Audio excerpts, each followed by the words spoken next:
أرسله الله تعالى إلى كافة الخلق بين يدي الساعة بشيرا ونذيرا وداعيا إلى الله بإذنه وسراجا منيرا.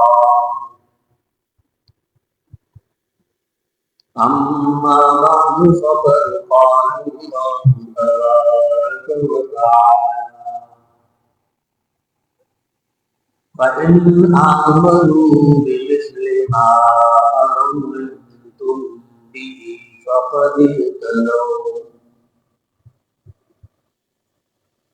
وإن تولوا فإنما هم في شقاق.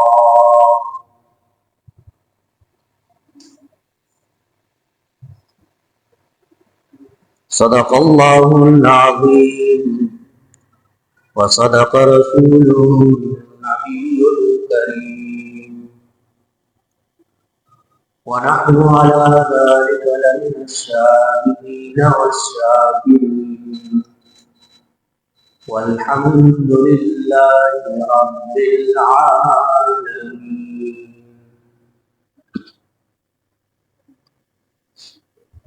قابل احترام بزرگوں، محترم دوستوں اور ساتھیوں،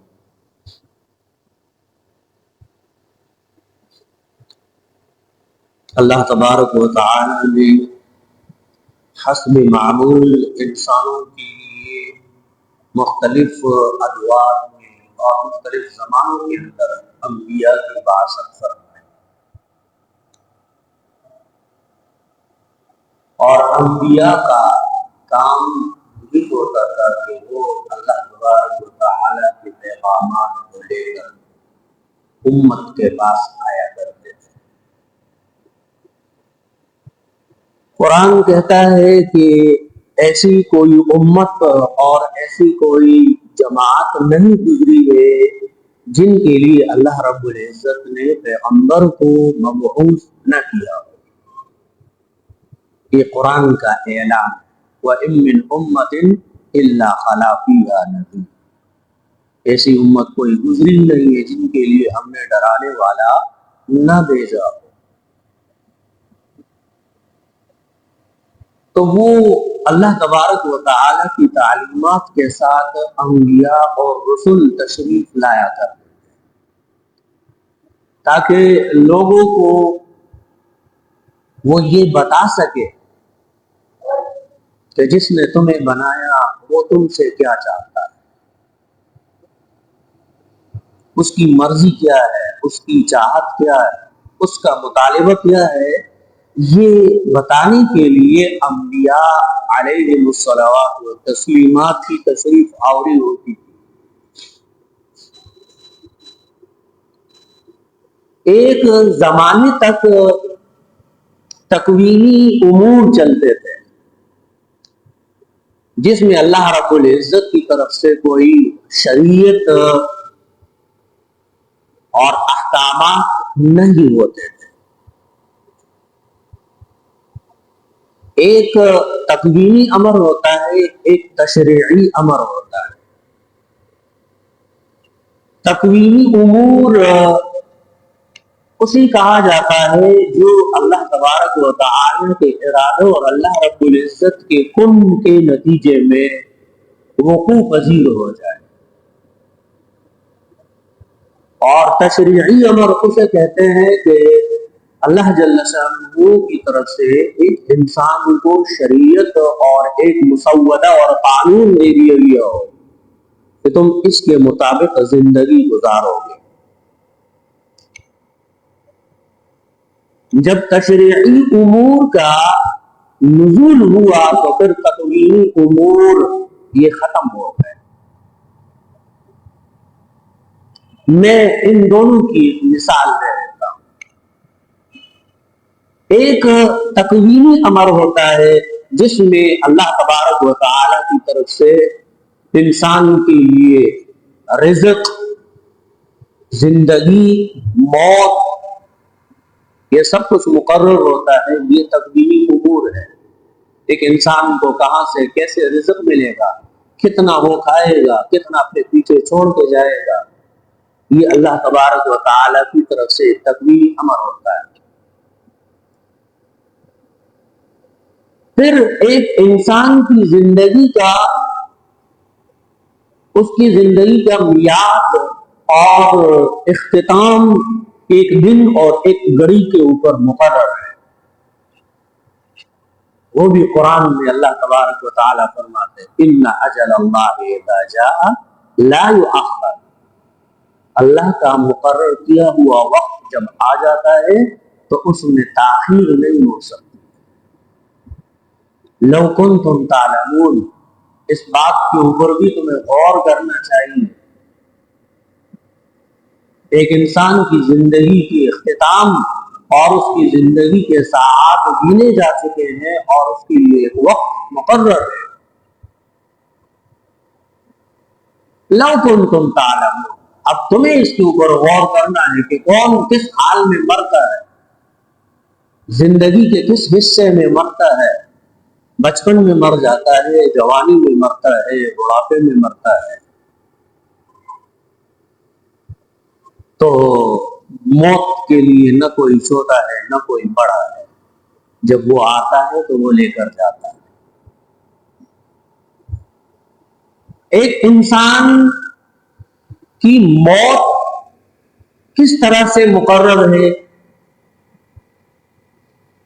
ہو سکتا ہے کہ کسی انسان کی موت کسی حادثے کے نتیجے میں ہو، یا ایک انسان کی موت کسی دوسرے انسان کی وجہ سے ہو، یہ تکوینی امر ہے۔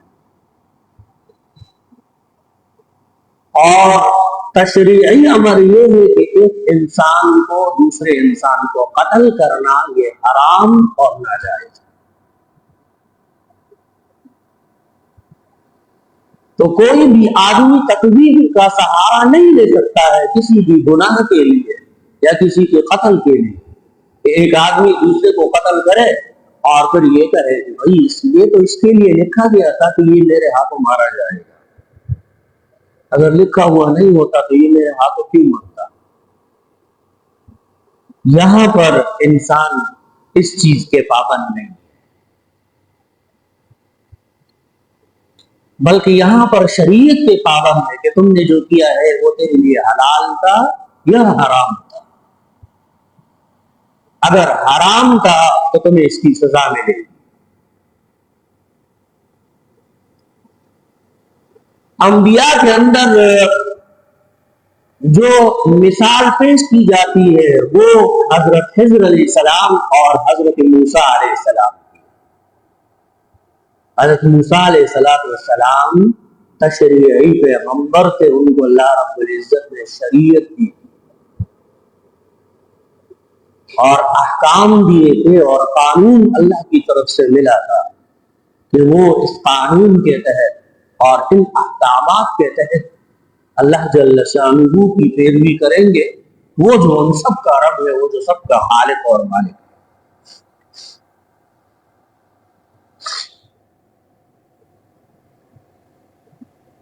اللہ رب العزت کی اطاعت اور بندگی انسان کے اوپر کیوں لازم ہے؟ یہ اس لیے لازم ہے کہ اللہ جل شانہ انسان کا خالق اور مالک ہے، اور اگر انسان اپنے ارادے سے کوئی چیز کر سکتا ہوتا تو کبھی بھی اس کے خواہش اور اس کی مرضی کے خلاف اس کے سامنے کچھ نہیں آتا۔ لیکن عموماً ایسا ہوتا ہے کہ ایک انسان کسی چیز کا ارادہ رکھتا ہے لیکن وہ ارادہ پورا نہیں ہو پاتا، اس کا ارادہ ٹوٹ جاتا ہے، اس کا مقصد فوت ہو جاتا ہے۔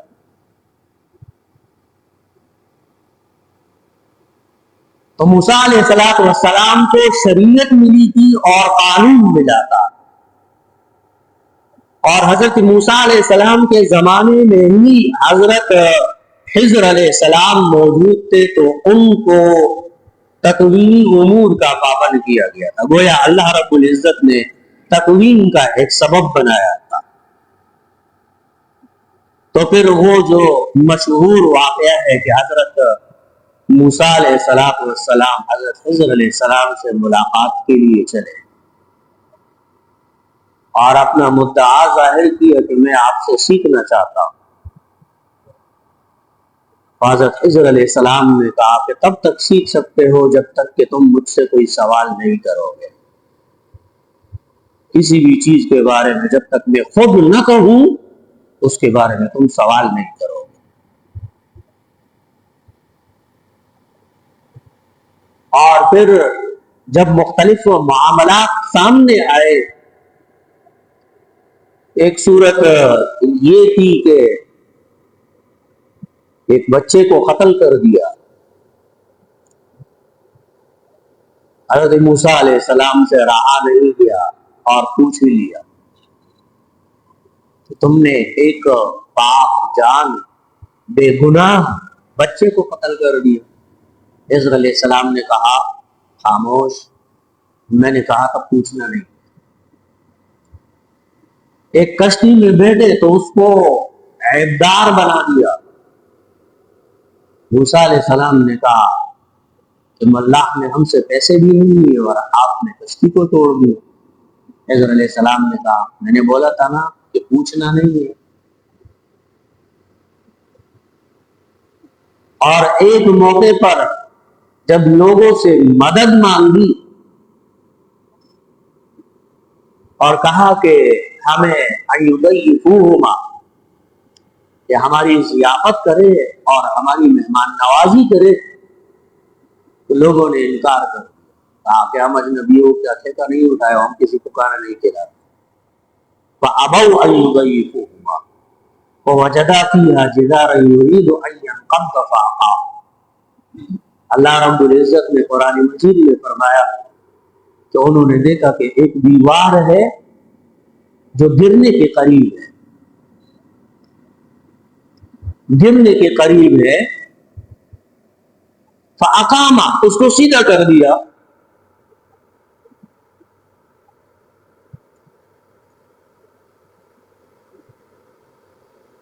قَالَ إِن شِئْتَ اتَّخَذْتَ عَلَيْهِ أَجْرًا، حضرت موسیٰ علیہ السلام نے کہا کہ آپ اس کام کے بدلے میں ان سے مزدوری لے سکتے تھے تاکہ ہم کچھ کھا پی لیتے اس سے۔ حضرت خضر علیہ السلام نے کہا هَذَا فِرَاقُ بَيْنِي وَبَيْنِكَ، اب ہم ساتھ نہیں چل سکتے، یہاں سے ہمیں الگ ہونا پڑے گا۔ اور جہاں تک یہ بات کہ تم نے سوال پوچھا تھا تو ان میں سے پہلا یہ تھا وَأَمَّا الْغُلَامُ فَكَانَ أَبَوَاهُ مُؤْمِنَيْنِ فَخَشِينَا أَن يُرْهِقَهُمَا طُغْيَانًا وَكُفْرًا، وہ جو بچے کو مارا وہ اس لیے مارا کہ اس کے ماں باپ بڑے نیک لوگ تھے۔ فَخَشِينَا أَن يُرْهِقَهُمَا، اور یہ ڈر تھا کہ یہ بچہ بڑا ہو تو یہ اپنے ماں باپ کو گمراہ کر دے گا، اس لیے اللہ کا حکم تھا اس کو قتل کر دیا۔ بتانے کے لیے اور لوگوں کو سمجھانے کے لیے اللہ رب العزت نے اس واقعے کو قرآن میں ذکر فرمایا۔ اور پھر پوچھا وَأَمَّا السَّفِينَةُ فَكَانَتْ لِمَسَاكِينَ يَعْمَلُونَ فِي الْبَحْرِ، جہاں تک کشتی کی بات ہے تو وہ کچھ غریب مزدور مسکین لوگوں کی کشتی تھی، وہ سمندر میں کام کیا کرتے تھے، اور وہاں پر ایک بادشاہ اور غالب جابر شخص موجود تھا جو لوگوں کی کشتی لے کر شکار پر نکل جاتا تھا، ان کو بغیر کوئی پیسہ دیے ہوئے۔ تو میں نے اس کو معیوب کر دیا تاکہ وہ اس کشتی کو دیکھ کر اس کو جانے دے اور یہ سمجھ کر کہ بھائی یہ کشتی تو ٹھیک نہیں ہے، لہذا اس کو بچا دیا میں نے۔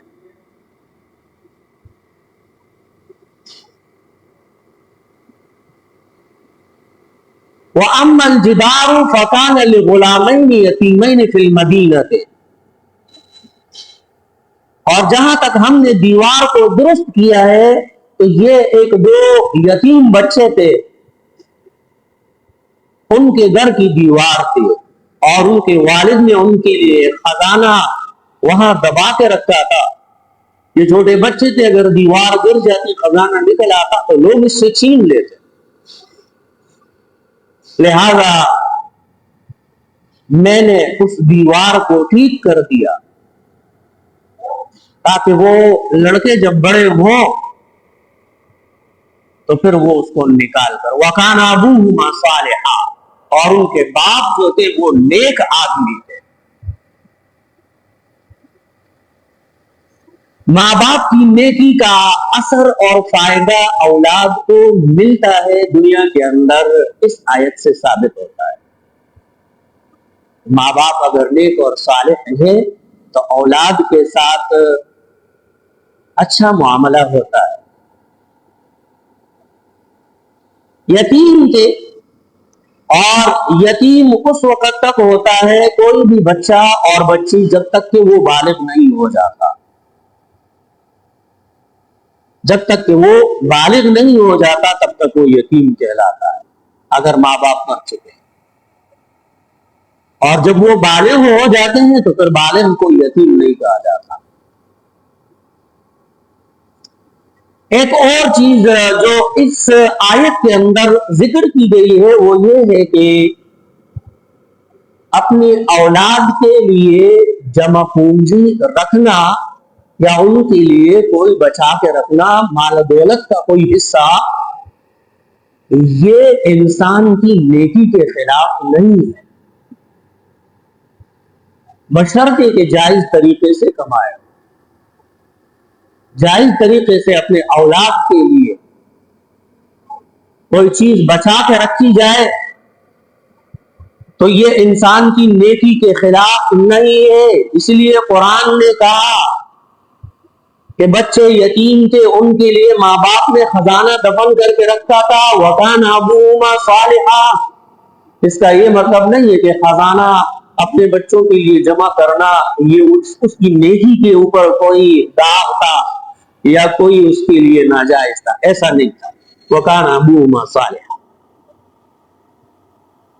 رسول اللہ علیہ السلام ایک صحابی کی عیادت کے لیے تشریف لے گئے تو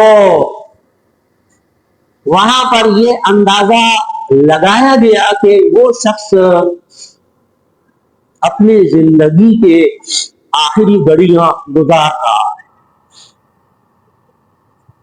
انہوں نے رسول اللہ صلی اللہ علیہ وسلم سے کہا کہ اللہ کے رسول, میرے پاس, آپ کو معلوم ہے کہ میرے پاس بہت زیادہ مال ہے, میں مالدار آدمی ہوں, میرے باغات ہیں, میرا دل چاہتا ہے کہ میں اپنا سارا مال اللہ کے دین کے لیے وقف کروں.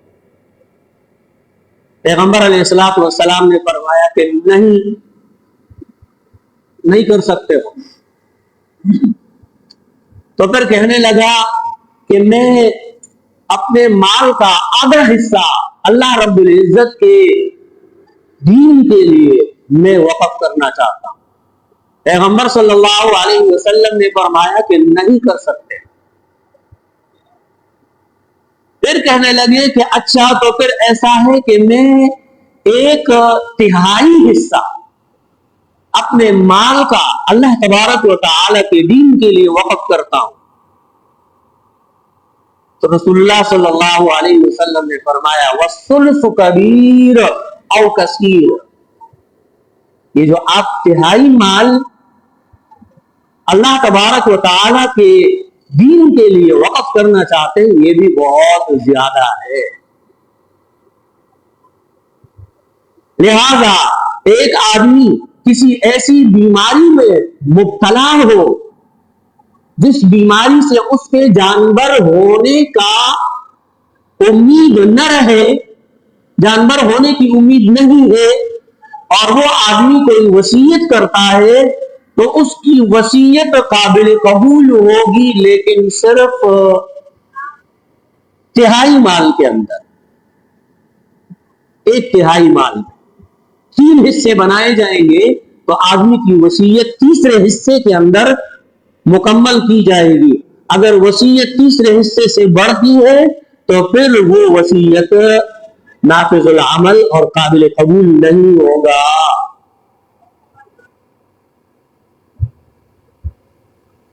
پیغمبر علیہ الصلوۃ والسلام نے صحابی سے کہا کہ اگر تم اپنے پیچھے اپنے اولاد کو مالدار بنا کے چھوڑ دو یہ بہتر ہے تمہارے لیے اس سے کہ تم اپنا سارا مال خرچ کرو اور پھر تمہارے بچے لوگوں سے بھیک مانگتے پھریں. اس سے بہتر یہ ہے کہ ان کے لیے کچھ کما کے چھوڑ جاؤ.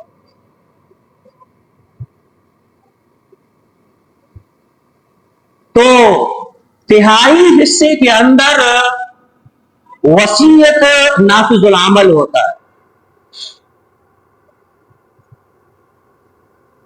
اور پیغمبر صلی اللہ علیہ وسلم نے ایک روایت کے اندر یہ بھی ارشاد فرمایا, نبی علیہ الصلوۃ والسلام سے پوچھا گیا کہ اللہ کے رسول بہترین صدقہ کون سا ہے؟ تو رسول اللہ صلی اللہ علیہ وسلم نے فرمایا کہ انسان کا بہترین صدقہ وہ ہے جب وہ تندرست ہو, صحت مند ہے اور اس کو ڈر بھی ہو, دل میں ایک خوف بھی ہو کہ اگر میں مال خرچ کروں گا تو شاید میرے پاس کچھ نہیں بچے گا. تندرستی ہو اور خوف ہو تو یہ آدمی جب صدقہ کرتا ہے یہ بہترین صدقہ ہے. پھر پیغمبر علیہ الصلوۃ والسلام نے فرمایا کہ ایک آدمی وہ ہوتا ہے کہ وہ جب مرنے کے قریب ہوتا ہے تو پھر کہنے لگتا ہے کہ بھائی یہ مال فلاں کا اور یہ فلاں کا. مرنے کے قریب ہو گیا, اب اس کو لگا کہ اس نے جو کھمایا ہے وہ اس کے کسی کام نہیں آنے والا کیونکہ یہ تو خود مر رہا ہے اور یہ سب پیچھے چھوڑ رہا ہے. اب یہ لوگوں کے لیے وصیت کرنے بیٹھ جاتا ہے کہ بھائی یہ فلاں کو دے دو, یہ فلاں کو صدقہ کر دو, یہ فلاں کو. پیغمبر علیہ السلام نے فرمایا کسی کو نہیں جائے گا صدقہ. اب تمہاری وصیت نافذ العمل نہیں ہوگی سارے مال کے اندر, بلکہ اب ایسا ہے کہ تم اپنے تہائی مال کے مالک ہو, مال کے تیسرے حصے کے مالک ہو. اگر تمہیں کچھ کہنا ہے, کسی کو کچھ دینا ہے تو اسی مال میں سے دے دو, باقی مال کے اوپر تمہارا حق نہیں ہے, وہ ورثہ کا ہو چکا ہے. تمہاری زندگی کے اندر تمہارا مال ورثہ کو مل چکا ہے. لہذا حضرت موسیٰ علیہ السلام انہوں نے اپنا راستہ الگ کر لیا اور کہا کہ تکوین اور تشریح ایک ساتھ نہیں چل سکتے ہیں. اور اس کی مثال میں نے آپ کو بتائی کہ ایک آدمی کا کسی اور کے ہاتھوں مرنا یہ تکوینی امر ہے, لیکن کسی بھی آدمی کا دوسرے کو قتل کرنا حرام ہے, یہ شریعت ہے. لہذا تکوین کو آڑ بنا کر کوئی شخص اپنے گناہ کو معاف نہیں کروا سکتا. کہ آدمی یہ کہے کہ اللہ یہ تو میرے قسمت میں لکھا تھا تو اس لیے میں نے ایسا کر لیا, لہذا مجھے کوئی سزا ملنی نہیں چاہیے. انسان کے ارادے اور اختیار کی وجہ سے وہ آدمی مکلف ہے اللہ کے احکامات کا. اگر ارادہ اور اختیار اور اس کا اپنی خواہش اور چاہت نہ ہوتی تو اللہ تبارک و تعالی انسان کو مکلف نہ بناتے اس امر کے لیے. قرآن کہتا ہے لا یکلف اللہ نفسا الا وسعها, لا یکلف اللہ نفسا الا وسعها. ہم کسی کو مجبور نہیں کرتے کسی بھی امر کے لیے مگر وہ جو وہ کر سکتا ہے. لہا ما کسبت وعلیہا ما اکتسبت, اس کے لیے فائدہ مند وہ ہوگا جو وہ تیاری میں کرے. وعلیہا ما اکتسبت, اور ہم پوچھیں گے اس کے گناہوں کا. گناہ کیا ہے تو پوچھا جائے گا. تکوینی امر نہیں چلے گا, شریعت چلے گی. تو ایک زمانے تک انبیاء تکوینی امر کے ساتھ آیا کرتے تھے، وہاں کوئی شریعت نہیں تھی۔ حضرت ادریس علیہ السلام کے بعد، ادریس علیہ السلام کے آسمانوں کے اوپر اٹھائے جانے کے بعد جب لوگوں نے ان کی یاد میں بت بنا کر اس کی پرستش اور عبادت شروع کر دی، تو وہاں سے پھر شریعت وہ مخاطب ہوئی انسانوں کے مخاطب شریعت۔ ادریس علیہ السلام لوگوں کو بٹا کر ان کو درس دیا کرتے تھے، اور جب حضرت ادریس علیہ السلام کو آسمانوں پر اٹھایا گیا تو لوگ ان کی یاد میں بیٹھا کرتے تھے اور یاد کر کر کے غم کرتے تھے۔ تو ابلیس نے ان کو آ کر یہ کہا کہ تم ان کی جیسی ایک مورت بناؤ، ایک بت بنا لو، اس کو دیکھ کر تم لوگوں کو تسلی ہوگی کہ یہ جو ہے ہمارے بڑے تھے اور یہ درس دیا کرتے تھے۔ لوگوں نے مان لیا، بت بنا لیا۔ اگلی نسل آئی تو ان کو ابلیس نے کہا کہ یہ جو تمہارے سامنے یہ بت کھڑے ہوئے ہیں نا، تو تمہارے آباء و اجداد اس کی عبادت کرتے تھے، یہاں سے شرک کی ابتدا ہو گئی۔ اس لیے کہا جاتا ہے کہ شرک کی ابتدا ہوئی ہے تصویر سے، شرک کی ابتدا تصویر سے ہوئی، اور تصویر کو جو حرام قرار دیا گیا ہے دین کے اندر اور شریعت کے اندر اسی بنیاد پر۔ دو چیزیں تھی، ایک تصویر کشی، تو تصویر کشی کو اللہ تبارک و تعالی نے حرام قرار دیا، اور دوسرا قبر پرستی ہے۔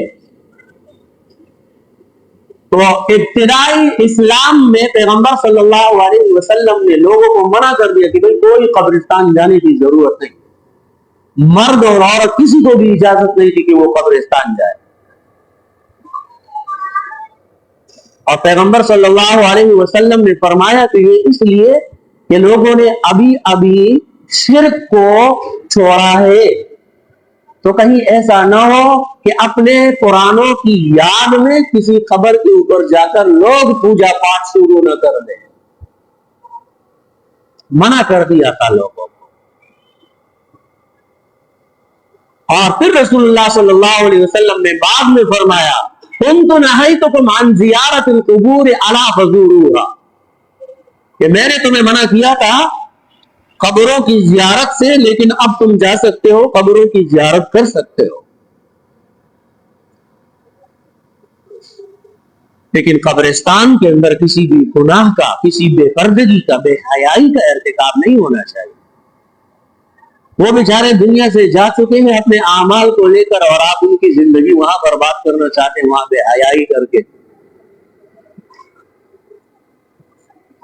تو اس سے بھی رسول اللہ صلی اللہ علیہ وسلم نے منع فرمایا۔ ایک حدیث جس میں پیغمبر علیہ السلام نے ارشاد فرمایا کہ اللہ تبارک و تعالی ان لوگوں کو ہلاک کر دے جنہوں نے اپنے انبیاء کے قبروں کو سجدگاہ بنا لیا۔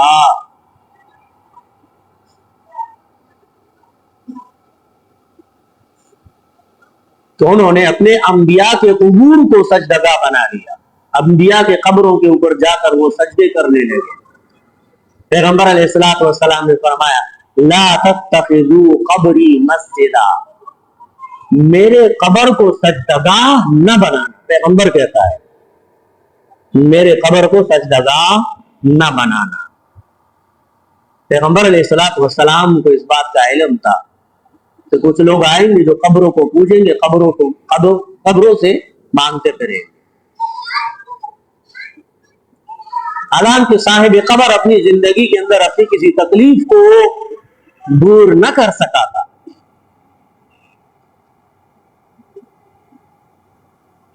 تو تشریعی نبوت اور پیغمبری رسالت جو عطا کی گئی حضرت ادریس علیہ السلام کے بعد اور حضرت نوح علیہ السلام کے بعد، لوگوں کو شریعت دی گئی، لوگوں کو قانون دیا گیا، اور پھر انبیاء اور رسل آئے اللہ تبارک و تعالی کے قوانین کے ساتھ، اور یا پھر انبیاء آئے تو وہ اپنے سے پہلے رسولوں کے دین اور شریعت کو لے کر لوگوں کے اندر اس بات کو پھیلاتے تھے۔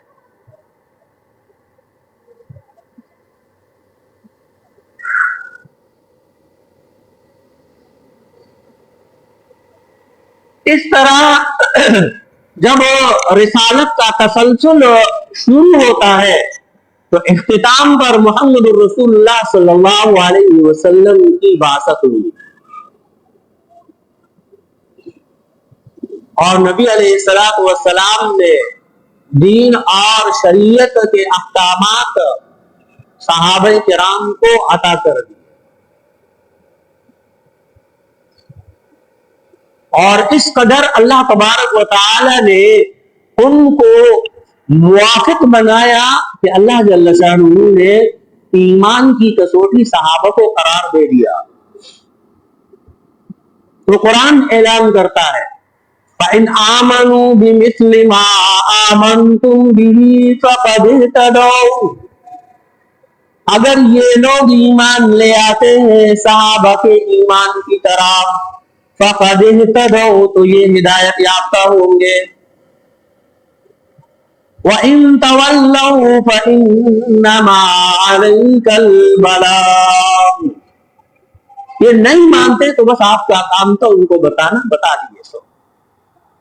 اب اگر کوئی مانتا ہے نہیں مانتا ہے، اس کا جواب اس کو خود دینا پڑے گا، خود ہی اس کو جواب دینا پڑے گا کہ وہ اچھا کر رہا ہے یا برا کر رہا ہے۔ ان احسنتم احسنتم لانفسکم، تمہاری نیکی تمہارے اپنے لیے ہے، وَإِنْ أَسَأْتُمْ فَلَهَا، اگر تم کچھ برا کرو گے تو اس کا جواب تمہیں دینا پڑے گا، کسی اور کو تیری جگہ جواب دینا نہیں پڑے گا، تیرے بدلے میں کسی اور سے تیرے گناہ کے بارے میں نہیں پوچھا جائے گا کہ اس نے یہ گناہ کیا ہے لہذا سزا تمہیں بھگتنی ہوگی، نہیں تمہیں ہی بھگتنی ہوگی۔ وَإِنْ أَسَأْتُمْ فَلَهَا، اور وہ جو برائی ہوگی وہ بھی انسان کے اپنے آپ کے لیے، اپنی جان کے لیے۔ اللہ تبارک و تعالی ہمیں عمل کی توفیق عطا فرمائے۔ وآخر دعوانا الحمدللہ رب العالمین۔